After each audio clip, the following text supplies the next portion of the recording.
Live VNS top 10 headlines के प्रायोजक है इंदिरा डायग्नोस्टिक सेंटर, अखरी बाईपास चौराहा, वाराणसी।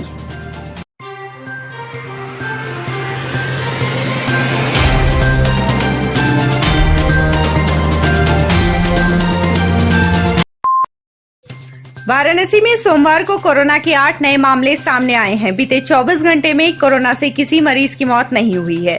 सोमवार को होम आइसोलेशन से 7 मरीजों को छुट्टी मिली, वहीं अस्पताल से 1 मरीज को छुट्टी मिली है। अब तक 82,258 कोरोना पॉजिटिव मरीज वाराणसी में मिल चुके हैं, जिनमें से 81,340 लोग स्वस्थ हो चुके हैं। वहीं एक्टिव केसों की संख्या 145 है।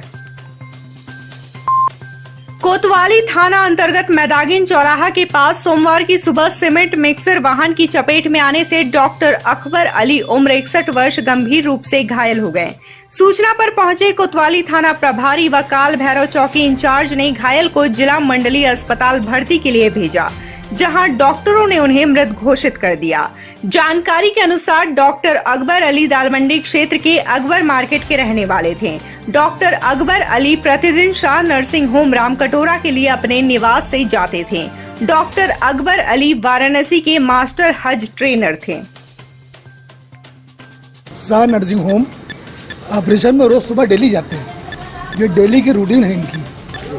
जी जी, आज भी वो हाँ, उसी रूटीन के हिसाब से आज भी गए हैं। हमको यही सुनने में आया कि एक्सीडेंट हो गया उनका भी। एक तरफ देश भर में कोरोना की तीसरी लहर को लेकर चिंताएं बढ़ रही हैं, तो दूसरी तरफ लोग लापरवाही की सारी हदें पार कर रहे हैं। शनिवार को तो गजब ही हो गया। एक साथ विभिन्न मोहल्लों के 8 लोग आरटीपीसीआर टेस्ट में पॉजिटिव पाए गए, लेकिन जब अस्पताल से उनके नंबरों पर संपर्क किया गया तो सभी ने या तो गलत नंबर बता दिया या खुद के न होने का हवाला दिया। रामनगर स्थित लाल बहादुर शास्त्री अस्पताल से जिन 8 लोगों की सूची प्राप्त हुई, उनमें से एक कोदोपुर, एक पटहारी टोला और तपोवन, हाथी खाना के 2, भीठी के 3 संक्रमित मिले हैं। बीते शनिवार को दिन भर चली उठापटक के बाद समाजवादी पार्टी के प्रत्याशी का जिला पंचायत अध्यक्ष पद का पर्चा अवैध घोषित किया गया था। रिटर्निंग अफसर द्वारा इस बात के ऐलान के बाद से जहां भाजपा में जश्न का माहौल था, तो वहीं आक्रोशित सपा कार्यकर्ताओं ने कोर्ट में जाने की बात कही थी। इसी क्रम में सोमवार को समाजवादी कार्यकर्ता पूर्व दर्जा प्राप्त मंत्री मनोज राय धूपचंडी के साथ अपने प्रत्याशी का जमा किया गया निरस्त पर्चे की नकल लेने कचहरी पहुंचे थे। इस दौरान पूरे जिला मुख्यालय को छावनी में तब्दील किया गया था। जो नामांकन फॉर्म को निरस्त किया है इन्होंने, उसकी असल कॉपी लेने आए हैं, सर्टिफाइड कॉपी लेने आए हैं। कॉपी लेंगे और जो कमियां उनके में हम लोगों ने दर्शाया था, उसको उन्होंने किस आधार पे हमारा निरस्त किया और उनका रहने दिया, ये सब जांच करेंगे, अपने अधिवक्ताओं से मिलेंगे। शहर के सिंधिया घाट स्थित गंगा मंदिर परिसर में मौजूद 2 मंजिला मकान की छत ढहने से हड़कंप मच गया। छत गिरने से मकान के निचले तल में रह रही कांग्रेस पीसीसी सदस्य पूनम मिश्रा कुंडू के पति और बेटे को गंभीर चोट आई है। सुबह 5:30 बजे हुई घटना के बाद क्षेत्र में हड़कंप मच गया और स्थानीय लोगों ने मलबे में दबे दोनों लोगों को निकालकर कबीर चौरा अस्पताल पहुंचाया, जहां आरोप है कि सही तरीके से ड्रेसिंग नहीं की गई, जिसके बाद निजी चिकित्सालय में ड्रेसिंग करवाई गई है। घटना की सूचना पर एसीपी कोतवाली प्रवीण कुमार सिंह, प्रभारी निरीक्षक कोतवाली ने मैफोर्स घटना स्थल का निरीक्षण किया और वीडियोग्राफी करवाई है। अब ये फाइनल हुआ ही था कि छत बन जाए। छत काफी कमजोर हो गई थी, पुरानी हो गई थी, और कल हम लोगों ने ये बात फाइनल की कि अब हम लोग की छत माने आज काम लगना है, आज से काम लगेगा, छत बन जाएगी।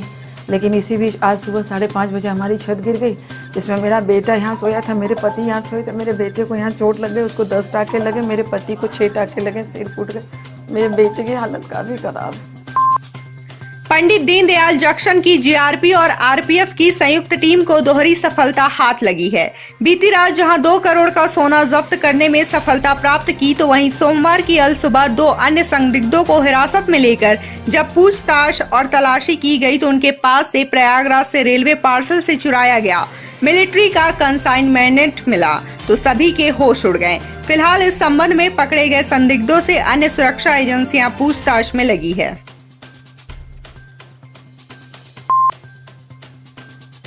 पूरे उत्तर प्रदेश के गुंडे भाजपा में शामिल हो गए हैं। वे गुंडे गुंडई कर रहे हैं। जो भी अपराधी बीजेपी में शामिल होता है, ऐसी वॉशिंग मशीन है बीजेपी की, इधर से घुसता है और उधर से एकदम क्लीन चिट होकर निकल जाता है। उक्त आरोप और बातें वाराणसी पहुंचे सुभाषपा के राष्ट्रीय अध्यक्ष और पूर्व कैबिनेट मिनिस्टर ओम प्रकाश राजभर ने कही।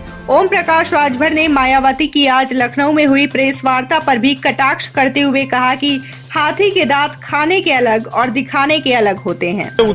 पूरे उत्तर प्रदेश के गुंडे बीजेपी में शामिल हो गए हैं। वो गुंडे गुंडई कर रहे हैं। जो भी अपराधी बीजेपी में शामिल होता है ना, ऐसी वॉशिंग मशीन इधर से हिलता है और उधर एकदम क्लीन चिट होकर निकल जाता है।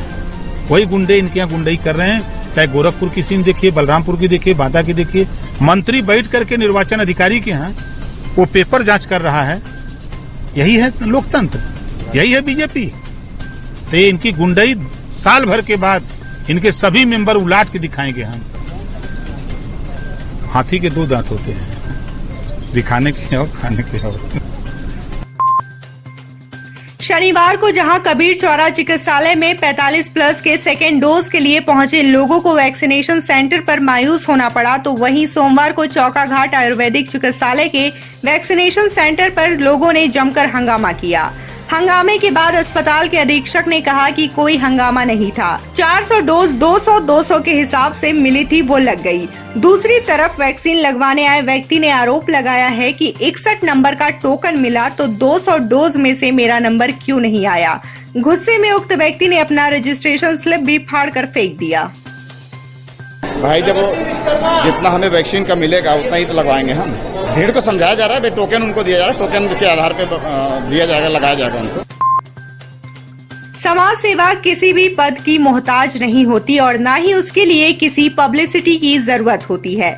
अगर आपके दिल में चाह हो तो आप भी कुछ भी कर सकते हैं। ऐसा ही उदाहरण सोमवार को पिंडरा विधानसभा के जगदीशपुर गांव में देखने को मिला, जब पूर्व विधायक अजय राय और क्षेत्रीय जनता के प्रयासों ने स्वर्गीय विजय शंकर पटेल की पत्नी ममता पटेल का कोरोना से निधन होने के बाद उनके 4 अनाथ हुए बच्चों के नाम से 25-25 हजार की स्टेट बैंक ऑफ इंडिया में एफडी करवा दी। स्थानीय लोगों के आग्रह पर यह जिम्मेदारी पूर्व विधायक ने उठाई और इस मौके पर स्वयं बच्चों के बीच पहुंचे। केंद्रीय कारागार श्योपुर और जिला कारागार चौकाघाट पर सोमवार की शाम 5 बजे प्रशासनिक और पुलिस के आला अधिकारियों ने जिलाधिकारी कौशल राज शर्मा के नेतृत्व में औचक निरीक्षण किया। इस दौरान बैरक, मेस, हॉस्पिटल, कैदियों के नहाने धोने के स्थान के साथ ही साथ जेल में सुरक्षा के इंतजामों को चेक किया गया। इस निरीक्षण टीम में जिलाधिकारी Kaushal Raj Sharma, ADM city Gulab Chand, DCP Varuna zone Vikrant वीर, ADCP Varuna zone Vinay Singh, ACP cantt और एसीपी सारनाथ भारी पुलिस फोर्स के साथ मौजूद रहे। जिलाधिकारी कौशल राज शर्मा के अनुसार चेकिंग के दौरान कोई भी आपत्तिजनक चीज दोनों ही कारागारों में नहीं मिली। इसी प्रकार से सेंट्रल जेल की टीम है वो भी इंस्पेक्शन कर चुकी है और वहाँ भी कोई अनटोवर्ड इंसिडेंट नहीं पाया गया। जेल के अधिकारियों ने कोविड में जो अच्छा कार्य किया है उसको भी देखा गया और बाकायदा कैदियों के द्वारा भी फीडबैक ली गई है। काफ़ी लोगों के द्वारा इसकी प्रशंसा की गई है। आगे भी ऐसे ही काम करने के लिए कहा गया है। और क्योंकि अभी पेशी बंद है, बाहर आना जाना कैदियों का बंद है, यहीं से वीडियो कॉन्फ्रेंसिंग चल रही है, तो इसी को और आगे इनकरेज करने के लिए कहा गया कि सारी पेशी वीडियो कॉन्फ्रेंसिंग के माध्यम से कराएं, ताकि कैदी बाहर से आकर संक्रमित ना हो सकें और किसी भी प्रकार की इरेगुलर एक्टिविटी जैसे मोबाइल फ़ोन आदि जो प्रतिबंधित है उसका प्रयोग यहाँ पे ना होने चाहिए।